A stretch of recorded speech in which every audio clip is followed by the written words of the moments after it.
जय बिहार। धन्यवाद विजय शंकर जी। और टीम का आप लोग इंतजार कर रहे थे और वो घड़ी आ गई है। जन स्वराज के संस्थापक और इस बिहार को बदलने के लिए आगे आकर 2 वर्षों से लगातार पैदल चल रहे हैं हम लोग का गार्जियन बड़े भाई प्रशांत किशोर जी। नमस्कार। बारिश के वजह से थोड़ा सबके रवा दिक्कत होता है। बहुत आदमी देखा था कीचड़ में बैठल बा, ओकरा खातिर माफी चाहता नहीं। थोड़ा देर से भी हमने आई बानी जा, तो सबके पहले समय निकाल के रवा सब अपना गांव से घर से आई बानी जा। हमरा बात कहे कि हमरा के रवा अवसर देता नहीं, एकरा खातिर रवा के धन्यवाद कर रहा बानी। आपको नमस्कार कर रहे हैं। हम सुननी है कि हम आई बानी बाबू कुंवर सिंह के जमीन पर। इतना आदमी उनका नाम सुनने वाला नहीं जा। जब आदमी बोलो तो जय बिहार, तो मेहराइल बैटरी के तरह आदमी कहता जय बिहार। तो एक बार अपने माँ बाप और पुरखों की इस जमीन के लिए, इस माटी के सम्मान के लिए हम बोलेंगे जय बिहार। और कुंवर सिंह के धरती बा वो हिसाब से रुआ बोले के बाद जय जय बिहार, जय बिहार। 80 वर्ष के आदमी तलवार चलाते रहे, मुंह से आवाजों नहीं खेलने। नेता सब इतना खून चूस ले वाला सब, ये आदमी के मुंह से आवाजों नहीं खे निकल। देखिए महिला लोग कहते ठीक बात बा ना। इतना नेता सब चोरी कैले वाला सन, इतना खून चूस ले सब कि अपना धरती खातिर नारा भी आवाज नहीं खे निकलत आदमी के मुंह से। सब आदमी एक बार जोर से बोलिए जय बिहार, जय बिहार। तो हमारे नाम है प्रशांत किशोर। हम नेता ना है। बहुत दिन से सब एक के बतवा रोज रोज सुनत नहीं जा ये भाई नेता ना हवन। आई बावन 2 साल 2.5 वर्ष से पैदल चलत। सब आदमी जे आइल बा सोच के आइल बा कि भाई कोई नया दल बनल बा जौना के नाम बा जन स्वराज। और नेताजी यही हन तो कही हन कि जन स्वराज के चुनाव चिन्ह और स्कूल के बस्ता एकरा पर वोट द जा, तो हमने के आवल जाए जीत के तो सब राउर काम कही जाए। तो भैया हम तो वोट मांगबे ना करी। तो ये बात कहब ना रहा, हम वोट ना मांगी। इरवा सोच के आइल बानी कि नेताजी कहियन कि हम नाली गली बनवा दे, राशन कार्ड दिलवा दे, रवा के पेंशन बढ़वा दे, तो भैया हम सब काम ना करें। हम नाली गली नहीं बनवाते हैं, राशन कार्ड भी नहीं दिलवाएंगे, राउर इंदिरा आवासों ना दिलवाए। हम मछली नहीं बांटते हैं, हम मछली मारना सिखाते हैं। तो अभी हम वोट काहे ना मांगी कि समझी पहले। ए भाई वोट मांगे वाला तो हर 1-2 वर्ष पर कोई न कोई आवते बा। जे आई लिए कहलस कि हमरा के वोट दे दो, हम आई न तो अब हाली तहार सब काम कर दे। ये सुन सुन के सारा आदमी चलाक बुर्बक सब आदमी जीवन भर से वोट दे ले जाता। पहले 30-40 वर्ष तक हमने के वोट देने जा कांग्रेस के राज रहे। फिर सब लोग कहल ना कांग्रेस ना चाहिए, अब गरीब के बेटा लालू जी के राजा बनावल जाई। तो 15 वर्ष गरीब के बेटा लालू जी राजा हो गए। फिर आदमी कहल ना रे भाई लालू से काम नहीं के चला, तब पढ़ल लिखल आदमी चाहिए। तो 20 वर्ष से रहुआ हमारे वोट से नीतीश बाबू राजा बाड़ा। दिल्ली में हमने के मोदी जी के भी जिता के गद्दी पर बैठा के देख ले लीजा। आपका और आपके बच्चों का भोजपुर में, जगदीशपुर में ऐजा हमने के लड़कन के जिंदगी ना सुधर। तब आयल बारन प्रशांत किशोर रउआ हमार बात सुनो आ हमरा पर भरोसा करके हमरा के वोट दे, तो एकर का गारंटी बा कि जीतला के बाद हम धोखा ना करो। ए भाई वोट से पहले तो सब बढ़िया बतियावेला, हमू बढ़िया बतियावता नहीं। वोट से पहले सब आदमी अच्छे बतियावेला, वोट के बाद राउर गला काटता। एक बार आपका वोट ले लिया फिर आपका गला काटता है, आपको पूछता नहीं है। तो जैसे पहले के नेता लोग धोखा कैल, तो प्रशांतो किशोर तो धोखा कर सकता है भाई। इसीलिए हम वोट नहीं मांगते हैं। तो काहे इतना गर्मी बरसात में आदमी जुटल बड़ा, तो भैया ऐसे जुटल बानी जा कि 15 मिनट में एगो रोवा के हम रास्ता बताई गरीबी से निकले के रास्ता। आ जे ऐजा आदमी उ रास्ता सीख ली हम तो ओकरा बाद जेकरा के मन होके जेकरा के बुझाए ओकरा के जाके वोट दे दीबी। लेकिन जो रास्ता अभी सिखाई वैसे वोट दे तो और कुछ होके चाहे ना, सब खातिर बढ़िया पढ़ाई, सबके लइकन खातिर बढ़िया पढ़ाई और रोजगार के व्यवस्था निश्चित तौर पर बिहार में, जगदीशपुर में, आरा में हो जाई। तो जेकरा जेकरा रास्ता सीखे के बाद अब 15 मिनट ताली नहीं खे बजावे के, आपस में बतियावहू के नहीं थे, गर्मी लागत पेनो नहीं थे हाके के।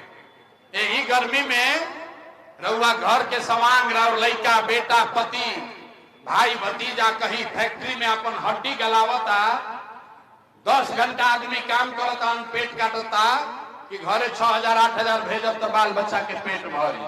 और वह 15 मिनट गर्मी लागत तो आदमी कहते है भाई बड़ा गर्मी लागत, तो गर्मी बर्दाश्त करी। अगर गरीबी से निकलना है तो 15 मिनट में रास्ता सीख कर जाइए। अब की हाली दिवाली या छठ जब मनाई तो ओकरा बाद राउर गरीबी खत्म होके लागी। तो जेकरा जेकरा रास्ता सीखे के बाद ओकरा से अब भाषण हो गई खत्म। अब 3 गो सवाल रउआ से पूछो आ सब आदमी के ओकरा जवाब देवे के बाद जोर से जब सवाल पूछो तो अपना जगह से बैठे बैठे जे खड़ा बाबू खड़ा, जे बैठल बाबू बैठल, हाथ उठा के हाँ या ना खाली जोर से बोले के बाद। हाथ काहे उठावे के बाद? हाथे में सब दम बा। जेकरा के रउआ हथवा से बटन दबाई उहे राजा बने। इतना तो बुझाता ना। तो सब मुड़ी नहीं के हिलावे के।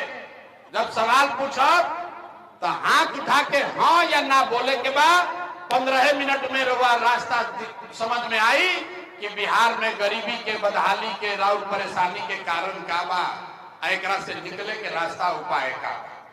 तो सब आदमी एक बार जरा सोच कर बताइए, आपके गांव पंचायत में और कुछ होके चाहे ना, आप सभी के लिए बढ़िया पढ़ाई रोजगार का व्यवस्था होना चाहिए कि नहीं होना चाहिए?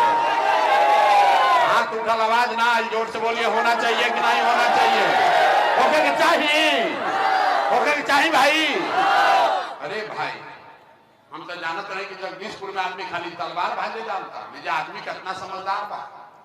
देखी जे पढ़ल लिखल बा वो हो, जे नहीं के पढ़ल वो।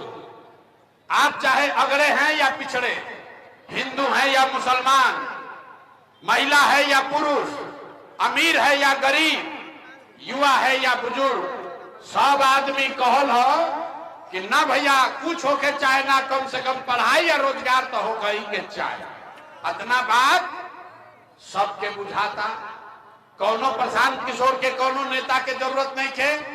रउआ मालूम बा कि अगर आपके लिए बढ़िया पढ़ाई रोजगार लइकन खातिर हो जाओ तो कोई मुखिया बनो, कोई विधायक बनो, लालू बनस, नीतीश बनस, हमनी के जिंदगी, राउर जिंदगी सुधर जाए। इतना बात रउआ सबके पता बा। अब देखी रउआ बदहाली के, गरीबी के कारण अपना आंख के सामने सब आदमी एक बार अपने अपने बच्चों का चेहरा याद कीजिए। सब आदमी अपन अपन लइकन के चेहरा याद कर लीजिए और अपने बच्चों के नाम पर ईमानदारी से बताइए, आप में से किसने जीवन में एक बार भी अपने बच्चों के पढ़ाई रोजगार के लिए वोट दिया है? देखिए कैसे आदमी चुप्पा लगाए बा। अरे बाप रे, कितना जोर से बोल ली। हाँ ए भैया, पढ़ाई या रोजगार होके के चाहिए, हाथ नहीं के उठावे के। अब पूछनी हाँ कि अपना वोट लइका के पढ़ाई रोजगार खातिर दे लो, आदमी चुप भक लगाई बा। एजा बैठ के कोई मुखिया के गरियावता, कोई लालू के, कोई विधायक के, कोई नीतीश के, कोई मोदी के। अरे भाई, आपने तो अपने बच्चों के पढ़ाई रोजगार के लिए आज तक वोटे नहीं दिया, तो दूसरा के दोष काहे देता नहीं? अब कोई खड़ा होके कही कि ए भैया आज तक तो हमने के कोई पढ़ाई रोजगार खातिर वोट मांगे अबे ना कोई। अब बिहार में तो सब नेता चोरे बदमाश बाड़न, तो एकर का गारंटी बा कि हमने के पढ़ाई रोजगार खातिर वोट दिहल जाई तो मिली? कौना नेता के वोट दियाओ तो भैया हमरा से लिख के ले ली, जेकरा के मन हो के ओकरा के वोट दे दी। अभी 2 मिनट में रहुआ दिखी जादू कि राउर लड़का के पढ़ाई रोजगार कैसे मिली। तो जकरा जकरा जादू देखे के बाद अब दूसरा सवाल के जवाब देवे के हो, सब आदमी के सोच के बतावे के बाद आज तक रहुआ जकरा के वोट देनी, जिसको भी आपने वोट दिया, उन नेताओं ने आपका और आपके बच्चों का आपके गांव में काम किया है कि नहीं किया है?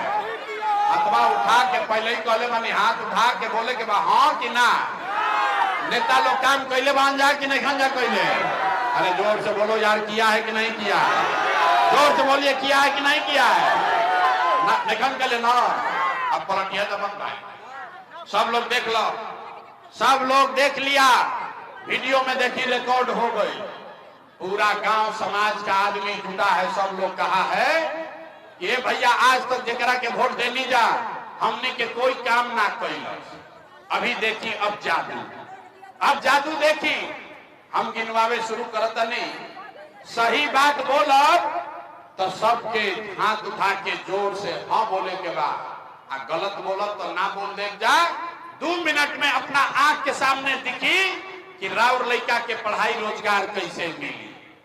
पूरा बिहार में, जगदीशपुर में, अगियाव में, बड़हरा में, आरा में, ऐजा आई बहुत सारे लोगों में से कई लोगों ने 5 किलो अनाज के लालच में मोदी जी को, भाजपा को वोट दिया। तब बिहार में चाहे जितना चोरी भ्रष्टाचार बा, 1 किलो चोरी करके 4 किलो अनाज ऐजा के आदमी के मिलता कि नहीं के मिलो? जोर से बोले के बाद मिलता कि नहीं के मिलो? मिलता। आपने हमने वोट दिया हिंदू मुसलमान बन के। सब हिंदू लोग कहे कि भैया हमनी के दशा कुछो होके पहले अयोध्या में राम जी के मंदिर बने के चाहे। तो भैया राउर गांव में नाली गली ना बनल, स्कूल अस्पताल ना भइल, रउआ इंदिरा आवास ना मिलल, लेकिन रउआ वोट से अयोध्या में राम जी के मंदिर बनल बा कि नहीं के बनल? अथवा उठा के बोलो, मंदिर बना है कि नहीं बना है? आपने हमने वोट दिया, कई लोगों ने नीतीश कुमार को। लोग कहल कि ना हम मोदी के ना दे, हम तो नीतीश के दे, हमरा पानी चाहिए, बिजली चाहिए, सड़क चाहिए। लालू जी के राज रहे, लालू जी के जंगल राज में बिहार में बिजली पानी सड़क ना रहे। तो नीतीश के राज में यही भ्रष्टाचार वाला बिहार में बिजली के बिल 1000 आए चाहे 2000, घरे घरे बिजली आयल बा कि नहीं के आई? बिजली आया है कि नहीं आया है? आपने हमने वोट दिया जाति के नाम पर। बिहार में आदमी कहेला कि जी ही चाहे मर जाए, अपना जाते वाला के वोट दे।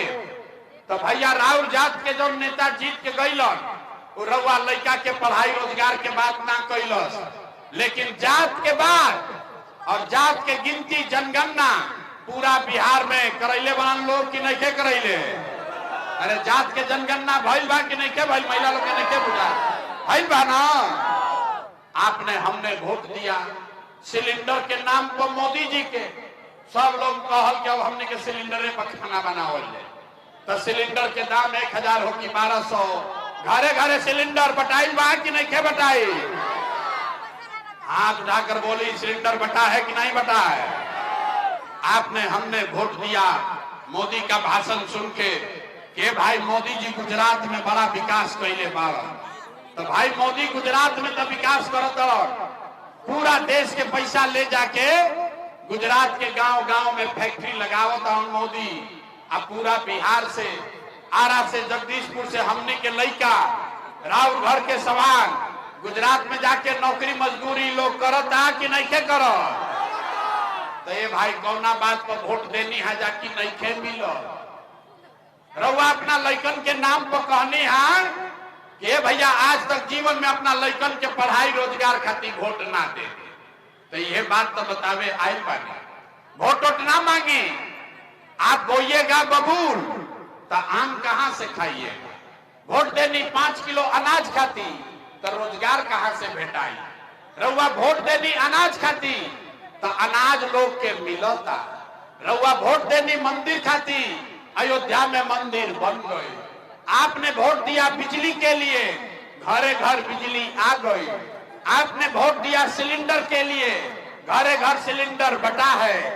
आपने वोट दिया जात के लिए, घर घर जात का चर्चा चल रहा है। आपने वोट दिया गुजरात के विकास के लिए, गुजरात में फैक्ट्री लगा है। आपने अपने बच्चों के पढ़ाई रोजगार के लिए वोट नहीं दिया, इसीलिए पूरा बिहार का बच्चा अनपढ़ और मजदूर बन गया। यही बात बताने आए। वोट जकरा के मन बा ओकरा के दी, मोदी के देनी की नीतीश के, लालू के देनी की कांग्रेस के, जौना बात खातिर रउआ वोट देले बानी वो रउआ के मिलता। लेकिन आपने अपने बच्चों के लिए वोट नहीं दिया, यही से बच्चन के ये दुर्दशा बा। अब हमार बात पर भरोसा नहीं के हो तो अभी रउआ के दिखावता नहीं रहो गरीबी के असली कारण। अब फिर एकरा से निकले के एगो मंत्र सिखाई तब 5 मिनट जहां जे कुर्सी पर बा बैठल रहे, 5 मिनट में गरीबी से निकले के मंत्र सीख के घरे जाए। सब आदमी सोच के अब अंतिम सवाल के जवाब देवे के बाद और कुछ होके चाहे ना, रउआ सबके आपन लइकन के चिंता बा कि नहीं के? बड़ुए हाथ उठा के बोली तो भाई देखे अपना लइकन के चिंता बा कि नहीं के? है जोर से बोली हाँ कि ना है? अरे भाई जगदीशपुर में सब आदमी झूठे बोलेगा, तमाम आदमी बैठा हुआ सबका सब झूठ बोल रहा। आपने कहा रउआ सब कहनी है, देख लो भाई हाथ उठा के सब लोग कहल है कि हमने के लइकन के बड़ा चिंता बा। हम अभी रउआ गांव में बाजार में आइल बनी, रास्ता में अगर 100 गो बच्चा भेटैलन, आपके गांव के जगदीशपुर के भोजपुर का अगर 100 बच्चा मिला, आधा से ज्यादा यहाँ के बच्चों के शरीर पर, आपके बच्चों के शरीर पर शुद्ध कपड़ा नहीं है। जितना छोटा बच्चा रास्ता में बैठा था रउआ देख लीजिए, भी जितना लड़का आइल बड़ा सन, ज्यादातर लड़कन के पैर में हवाई चप्पल भी नहीं थे। लोग से पूछा था नहीं ये भाई अपना लड़का के का दशा कैले बड़ा, कपड़ा काहे नहीं को पहनावो, चप्पल काहे नहीं को खरीदो। लोग कहता कि भैया इतना गरीब बानी, कहां से कपड़ा पहनाई, कहां से खिलाई, कैसे पढ़ाई।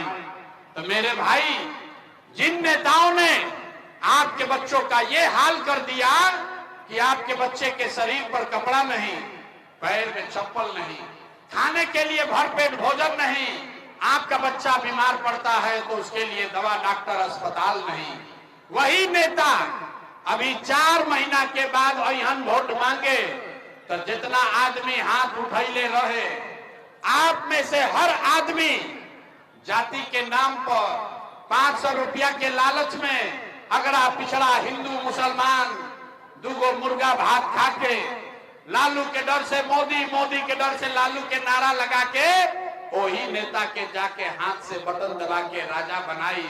ऐजा कहता नहीं कि लइकन के बड़ा चिंता बा। अरे बा अपना लइकन के नाम पर झूठ बोलता नहीं क्या? कैसे सुधार होई, कैसे सुधार होई रे भाई? लइकन के चिंता का होला अगर सीखे के बाद तो एक बार लालू जी के देखी जा। लालू जी के अपना लड़का के चिंता बा।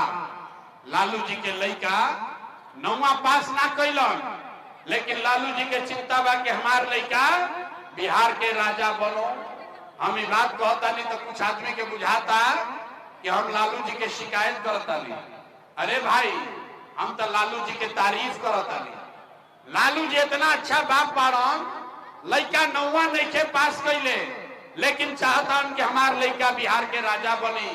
और रउआ अपन दशा देखी, राउर बाल बच्चा मैट्रिक पास कर लेलस, आईए बीए कर लिया, उसको चपरासी का भी नौकरी नहीं मिला, लेकिन रउआ ओकर कोनो चिंता नहीं थे। गांव में आदमी बैठा तड़न तो बतियावत है भाई अब की हाली लालू जीतिहन की मोदी जीतिहन, नीतीश जीतिहन की जन सुराज जीती। कोई नहीं के बतियावत कि हमने के लड़का कब सुधरी, असल लड़कन के जिंदगी कब सुधरी। तो कैसे सुधार होई? ये सुधर ना सके। बिहार में आदमी के सुधर है कि नहीं के? जितना आदमी रउआ सब आइल बानी जा, एजा कोई के सुधरे के नहीं खेरे भाई। 5 बरिस आदमी एजा नरक के जिंदगी जियता, जहां जाई गांव में आदमी कहता है भैया नाली गली नहीं खे, ए भैया एजा पढ़ाई नहीं खे, बड़ा भ्रष्टाचार बा, घर नहीं खे, खाए के नहीं खे, रोजगार नहीं खे। आ जैसा ही वोट आई तो आपन कष्ट भुला जाई, सबके दिखिए भाई कौन अपना जात के नेता खड़ा बा, चलो ओकरे के वोट दिया। तो कैसे सुधार होई रहुआ बताई। आदमी कहता कि भैया हमनी के पास विकल्प ना रहे, अब रहुआ आइल बानी, जन सुराज बनल बा, हमनी के रहुआ आगे आगे चली, हमनी के सब आदमी राहुल मदद कइल जाए, रहुआ सुधारी एकरा के। तो हम रहुआ के हाथ जोड़ता नहीं, एगो प्रशांत किशोर के बात छोड़ी, अगर 10 गो प्रशांत किशोर आ जाई हम तब वो सुधार होके वाला नहीं थे। जब तक लोग नहीं सुधरेंगे, जब तक रहुआ ना सुधरो, तब तक बिहार के कोई ना सुधार सके, ये बात बतावे के आई बा। अब रहुआ के वो हम रास्ता सिखाई, ओकरा के सीख ली आ जाई, ओकरा बाद जोन बुझाए तो करब। लेकिन अगर वो रास्ता पर चलब तो रहुआ दिवाली और छठ के बाद राउर गरीबी परेशानी कम होई। सब आदमी पहला बात सीखे के बाद अब की हाली जब वोट देवे जाई तो जिस नेता ने, जिन नेताओं ने बिहार को लूटा है, जिन नेताओं ने आपके बच्चों का ये हाल किया है, जिन नेताओं ने आपके पेट पर लात मारा, आपको गरीब अनपढ़ मजदूर बनाया, वो नेता आपके जात का है या धर्म का, गांव का हो या दल का, उसको वोट नहीं देना है। तो पहला रास्ता का बा, जो नेता लोग लुटले बड़न जा ओकरा के वोट नहीं खे देवे के। जकरा जकरा बुझात होके तो हाथ उठाई आ बताई कि बात ठीक बा कि ना। अरे भाई, जिन नेताओं ने बिहार को लूटा है उसको वोट देना है कि नहीं देना है? जोर से बोली, देवे के बा कि नहीं खे देवे के? अरे वह जात के हो हम तो देव कि ना दे, आ हिंदू मुसलमान करी हम तो देव कि ना दे, आ 2000 रुपया दी तो देव कि ना दे? ना दे। जोर से बोली, 2000 रुपया दी हम तो देव कि ना दे? बहुत बुर्बक जनता बा भाई। जाके 2000 रुपया कोई ला के दी ही तो पैसा लेवे के बाद, काहे लेवे के बाद? रास्ता पहले बोलने वाली सीख लो। 2000 रुपया काहे लेवे के बाद रहुआ बताई। 5 बरिस राशन कार्ड बनावे में रहुआ से घूस ले ले बन जा कि नहीं खन जा ले ले? जोर से बोले के बाद घूस लागल बा कि नहीं के लागल? अरे राशन कार्ड बनावे में घूस लागल बा कि नहीं के लागल? बिजली के बिल गलत आवता कि नहीं के आवत? जाति प्रमाण पत्र बनावता नहीं तो पैसा लागता कि नहीं के लागत? और सबके गांव में शराब बेचाता है कि नहीं के बेचा? जोर से बोली, महिला लोग बोलिए, शराब बिक रहा है कि नहीं बिक रहा है? और सीओ बीडीओ सब ही पूरा ऑफिस में दाखिल खारिज करने के नाम पर, जमीन का पेपर बनाने के नाम पर पैसा ले रहा है कि नहीं ले रहा है?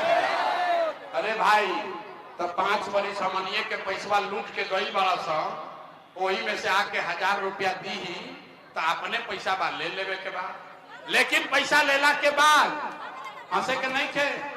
पैसा लेला के बाद एक संकल्प अब मंत्र सीखिए, जो चल गए भुला जाइए। एक मंत्र सीखिए, गरीबी से निकलने का मंत्र। एक संकल्प लेना है, इस बार जब वोट देने जाइए, जेकरा के मन होके वोट ओकरा के दी ही, लेकिन जब इस बार वोट देने जाइए तो एक संकल्प लीजिए, इस बार वोट किसी नेता के लिए नहीं, दल के लिए नहीं, जात के लिए नहीं, हिंदू मुसलमान के लिए नहीं, 5 किलो अनाज के लिए नहीं, मंदिर मस्जिद के लिए नहीं, नाली गली के लिए नहीं, लालू नीतीश मोदी प्रशांत किशोर के लिए नहीं। इस बार वोट जीवन में एक बार वोट सबको अपने अपने बच्चों के लिए देना है, अपने बच्चों के पढ़ाई और रोजगार के लिए देना। ताली नहीं के बजावे, अपना मूर्ख बुझाता नहीं। हाथ उठाई और संकल्प ली, मुट्ठी बांधिए, एक एक आदमी हाथ उठाकर संकल्प लीजिए, इस बार वोट अपने बच्चों के लिए देना है कि नहीं देना है? अपने बच्चे के लिए देना है कि जात के लिए देना है? अरे जात खातिर देवे के बाद कि लइकन खातिर देवे के बाद? आधा आदमी के ना बुझाई के भाई बच्चा खातिर वोट देवे से का होई? अभी जादू देखी का हो। रउआ मोदी के चेहरा देख के वोट देनी तो चाय बेचे वाला मोदी देश के राजा हो गई। रउआ लालू के चेहरा देख के वोट देनी तो भैंस चरावे वाला लालू यादव 30 वर्ष से बिहार के राजा बाड़न।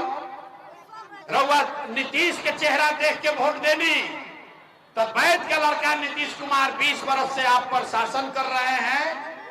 एक बार हमारा बात मानिए, एक बार अपना बच्चा का चेहरा देखकर वोट दीजिए। आपके वोट में इतना ताकत है, आपका बच्चा भी बेरोजगार नहीं रहेगा। अब अगर बात बुझा गई लोग तो फिर से हाथ उठाएं, मुट्ठी बांधिए और जोर से बोलिए, अपने बच्चों के लिए वोट देना है कि नहीं देना है? नेताओं के लिए देना है कि बच्चों के लिए देना है? जोर से बोलिए। अपना जात खाती देवे के बाद कि लइकन खाती देवे के बाद?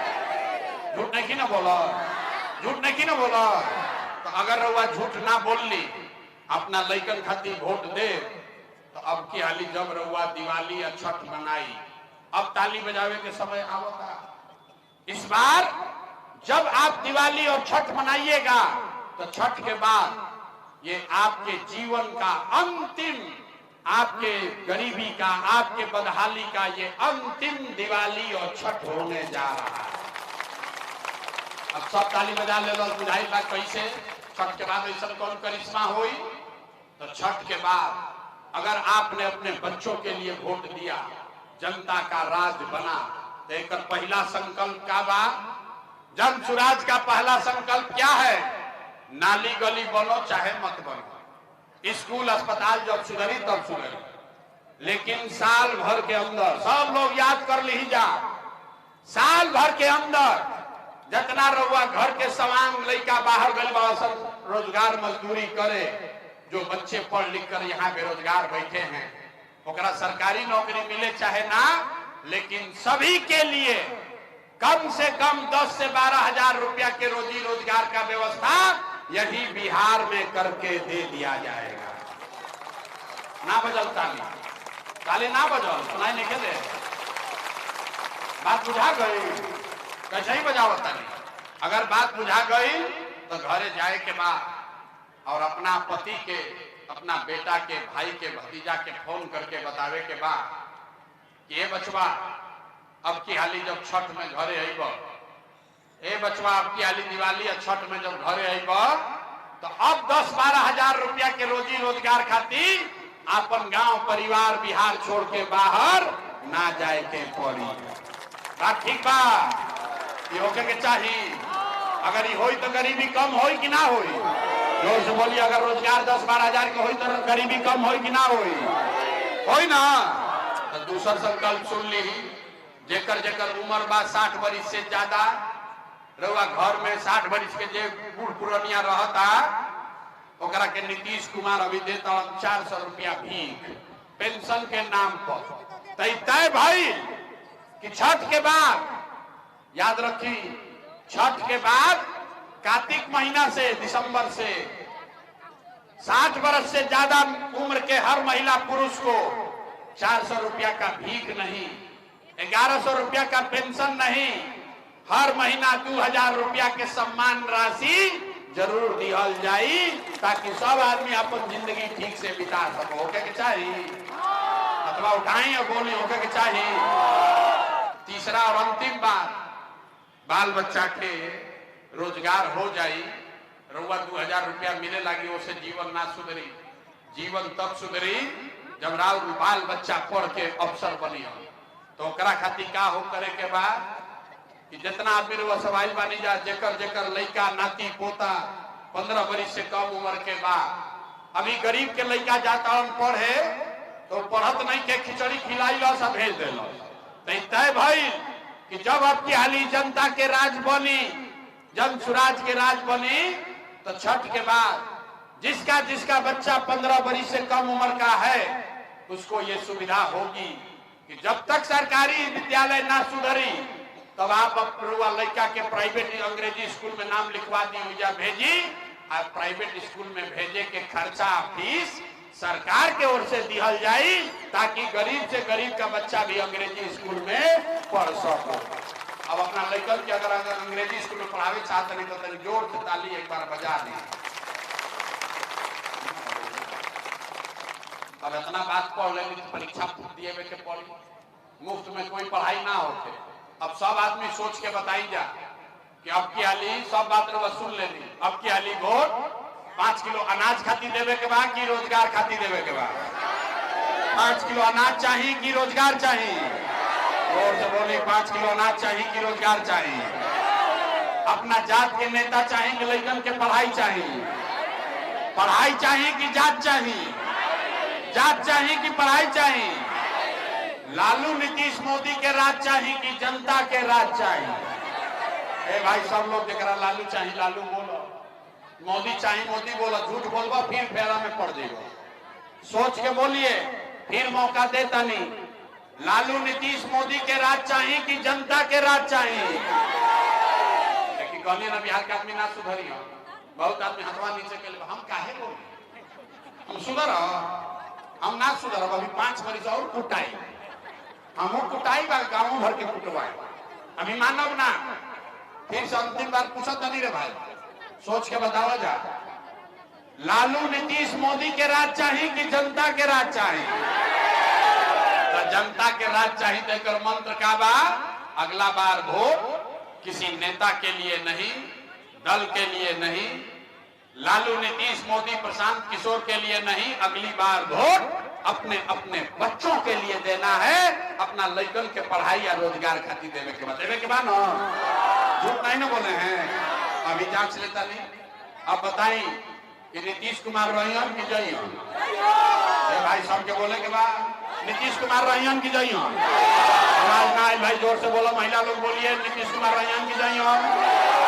लड़कन खातिर वोट देते नीतीश कुमार रहियन की जइयन?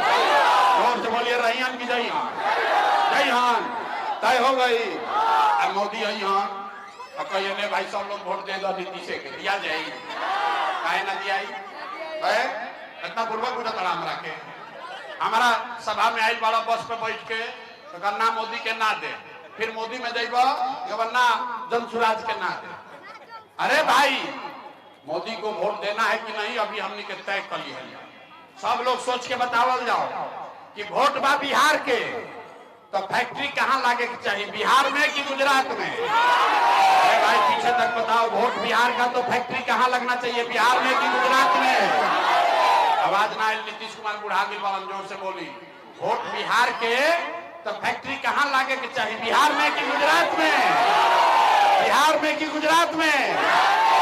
जितना आदमी मोदी के वोट देने वाला जा सब लोग बताओ जा कि 15 वर्ष में मोदी फैक्ट्री कहाँ लगैलन, बिहार में कि गुजरात में? अरे भाई मोदी फैक्ट्री कहाँ लगैलन?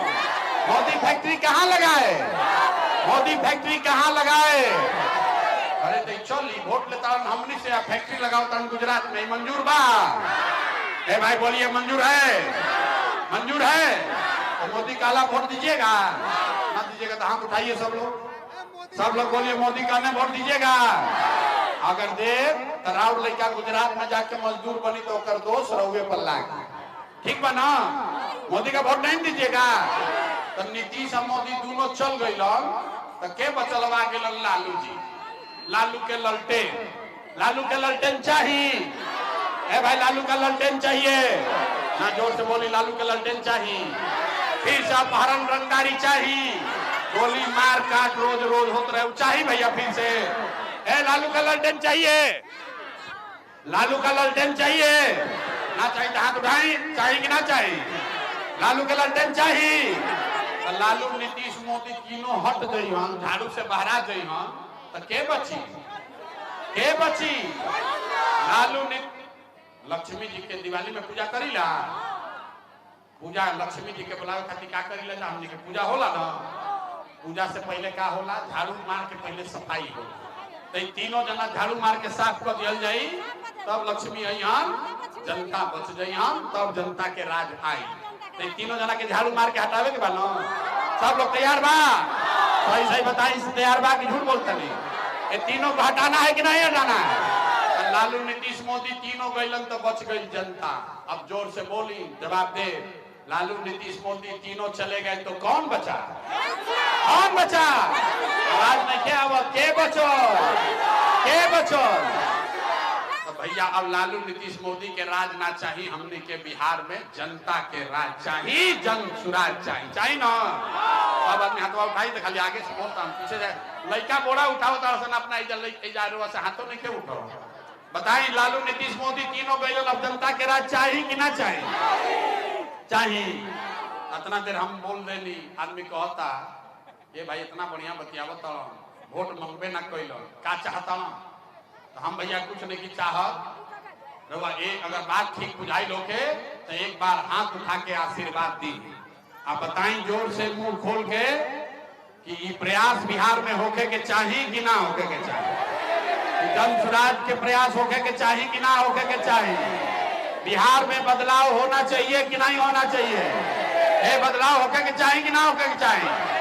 भ्रष्टाचारी वाला सब नेता के हटावे के चाहिए कि ना? जन सुराज का राज आना चाहिए कि नहीं आना चाहिए? आवे के चाहिए ना। रउआ झूठ नहीं की बोला तो लिख के ले ली, 4 महीना के बाद राउर जीवन बदले वाला बा, बिहार में नई व्यवस्था आने वाली है। अब बजा ली ताली। छठ के अर्घ देवे के बाद फिर भुलाए के नहीं थे, अब क्या फिर भुलाई तो 5 बरिस और अब की हाली गलती होई तो 5 बरिस यही कष्ट में फिर जिए के पड़ी। 5 बरिस को जिए के तैयार बा भाई? अब की हाली बदलाव चाहिए कि 5 बरिस के बाद चाहिए? अभी चाहिए कि 5 बरिस के बाद चाहिए?